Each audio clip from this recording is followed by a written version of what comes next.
సత్యవర్ధన్ ఎక్కడ? పోలీసులు దాచిపెట్టారా? అరెస్ట్ చేశారా? 3 రోజులైనా సత్యవర్ధన్ బయటకు రాకపోవడానికి కారణం ఏంటి? అసలు ఫిర్యాదు చేయని సత్యవర్ధన్ పై మళ్లీ ఫిర్యాదు కోసం ఒత్తిడి చేస్తున్నారా? సత్యవర్ధన్ని పోలీసులు మ్యాజిస్ట్రేట్ ముందు ఎందుకు హాజరుపరచడం లేదు? వల్లభనేని వంశీ కేసులో కీలకమైన సత్యవర్ధన్ పోలీసుల ఒత్తిడికి లొంగడం లేదా? అసలు సత్యవర్ధన్ని పోలీసులు ఏం చేయాలనుకుంటున్నారు? మాజీ ఎమ్మెల్యే వల్లభనేని వంశీ కేసులో పోలీసుల వైఖరి అనుమానాస్పదంగా మారింది. గన్నవరం టీడీపీ ఆఫీస్పై దాడి కేసులో పోలీసుల కుట్రను బట్టబయలు చేసిన సత్యవర్ధన్ని 3 రోజులుగా పోలీసులు తమ చెరలోనే ఉంచుకోవడంపై అనేక అనుమానాలు రేకెత్తుతున్నాయి.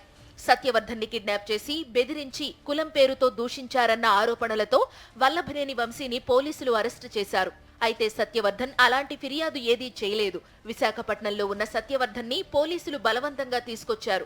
వంశీని అరెస్టు చేసిన రోజునే సత్యవర్ధన్ని విశాఖ నుండి విజయవాడ పటమట పోలీస్ స్టేషన్ కి తీసుకొచ్చినా ఇంతవరకు మ్యాజిస్ట్రేట్ ముందు ప్రవేశపెట్టలేదు. వల్లభనేని వంశీపై ఎలాగైనా తప్పుడు కేసు పెట్టి జైలుకు పంపాలన్నది ప్రభుత్వ కుట్ర అని సత్యవర్ధన్ ఉదంతంతోనే స్పష్టమైపోతోంది. పోలీసులు ఎవరినైనా అరెస్టు చేసినా అదుపులోకి తీసుకున్నా 24 గంటల్లోపు మ్యాజిస్ట్రేట్ ముందు హాజరుపరచాలి. కానీ సత్యవర్ధన్ని 3 రోజులైనా మ్యాజిస్ట్రేట్ ముందు ప్రవేశపెట్టలేదు. తన ఇంటికి కూడా పంపలేదు. ఇక్కడే పోలీసుల తీరుపై అనుమానాలు మరింత బలపడుతున్నాయి. గన్నవరం టీడీపీ ఆఫీస్పై దాడి కేసులో సత్యవర్ధన్ తన ఫిర్యాదును వెనక్కి తీసుకున్నారు.